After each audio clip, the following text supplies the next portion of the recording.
એ નદી પર જે પુલ 3 થી 4 પુલ બનાવ્યા છે, કોને બનાવ્યા? ભાજપે બનાવ્યા છે.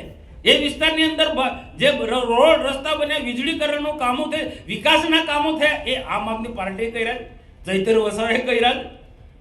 એ જો કરે મને લિસ્ટ આપે ભાઈ. મેં ત્યાં સુધી કીધું કે ચૈતર વસાવા કે ઈશુદાન ગઢવી કે કેજરીવાલ કે એન્ડ કંપની મારી સાથે આવે વિકાસના મુદ્દે ડિબેટ કરવા, મારી તૈયારી છે.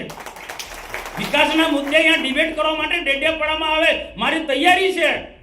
ખાલી હું ખોટા ખોટા ગપ્પા મારો લોકોને આદિવાસીને ઉશ્કેરી પડો છું. ચૈતર વસાવા જેલમાં છે છતાં પણ જ્યારે જાહેર મંચ પર મનસુખ વસાવા ભાષણ આપતા હોય એટલે એકવાર તો ચૈતર વસાવાને યાદ કરી જ લે છે.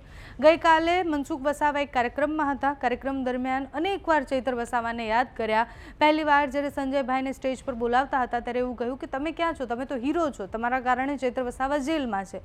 હસતા હસતા એ વાત પૂર્ણ થઈ. એના પછી મનસુખ વસાવા ભાષણ આપી રહ્યા હતા ત્યારે આમ આદમી પાર્ટીના નેતાઓને ચેલેન્જ આપી છે. આદિવાસી વિસ્તારોમાં તમે કયા કામ કર્યા છે એ કામ અમને ગણીને બતાવો, તમે માત્ર ગપ્પા ન મારો. આ વાત મનસુખ વસાવા દ્વારા કરવામાં આવી છે.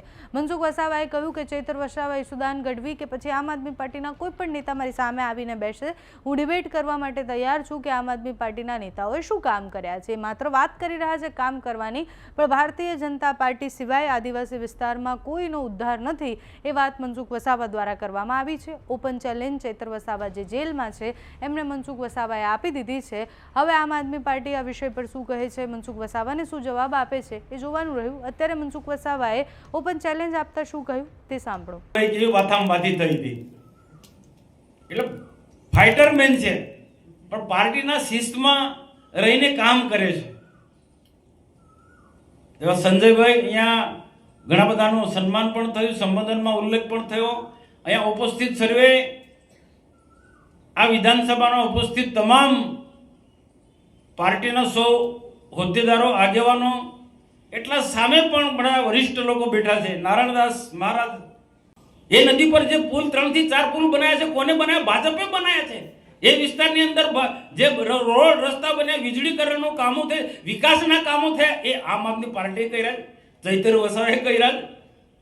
એ જો કરે મને લિસ્ટ આપે ભાઈ. મેં ત્યાં સુધી કીધું કે ચૈતર વસાવા કે ઈશુદાન ગઢવી કે કેજરીવાલ કે એન્ડ કંપની મારી સાથે આવે વિકાસના મુદ્દે ડિબેટ કરવા, મારી તૈયારી છે.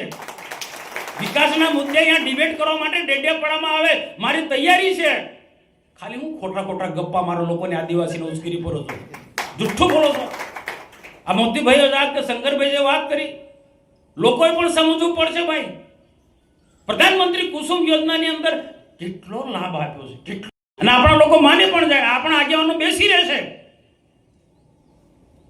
આપણા લોકો બેસી રહેશે. તાલુકા પંચાયતના, જિલ્લા પંચાયતમાં આ બધા મુદ્દા ચલાયા હોત તો જીત્યા હો કે ના જીત. હા, હું ચોક્કસ માનું છું કે કેટલીક આપણા સંગઠનના લોકોએ ભૂલ કરી છે ટિકિટ આપવામાં, કેટલીક ટિકિટ આપવામાં ભૂલ પણ કરી છે. સ્થાનિક આગેવાનોને પૂછવાય નથી ને એમને રજૂઆત કરી છે તો એમને વાતની ગણકારી નથી, એટલે ભૂલ તો સંગઠને કરી છે, એ સ્વીકારવું પડે. પરંતુ એ આપણે તાલુકા પંચાયત, જિલ્લા પંચાયત ગુમાવી છે, બધું નથી ગુમાવ્યું ને. અને હજુ પણ આવનારા સમયમાં પણ ગુજરાતમાં કે દેશમાં ભાજપ સિવાય બીજું કોઈ સત્તામાં આવવાનું નથી ને એવું કોઈને લક્ષણ લાગે છે? એવું કોઈ લક્ષણ દેખાય છે? દેખાતું હોય તો મને કે ભાઈ આ મુદ્દે કોંગ્રેસ વાળા કે આમ આદમી પાર્ટી વાળા. અરે ગુજરાતમાં 5 ધારાસભ્યો છે, સંસદમાં કેટલા ધારાસભ્યો? 4-5 છે. એનાથી સરકાર બનવાની કેન્દ્રમાં. પેલા રાજ્યસભામાં હતા 500 લોકો, તે ભાજપમાં આવી ગયા. જેલમાં ક્યાં મુદ્દે ગયા છે? એ કે લોકોના માટે થોડા ગયા છે, છતાં લોકોના માટે સોશિયલ મીડિયામાં કેવું ચાલે છે?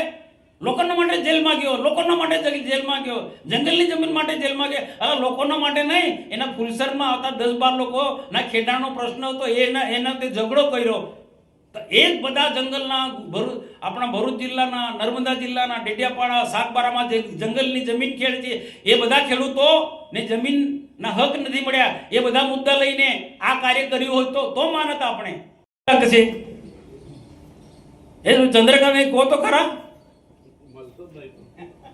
કઈ સેલંબામાં કોઈ જમીન રાખી લીધી છે એટલે જમીનમાં ખેતી કરવામાં પડ્યો છે, એ બી ઇન્ક્વાયરી થશે ભાઈ.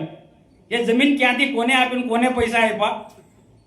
જો ભાઈ કાયદો બધાને હરવો છે, જે આમ આદમી પાર્ટીને કાયદો લાગે ભાજપ વાળાને બી કાયદો લાગે.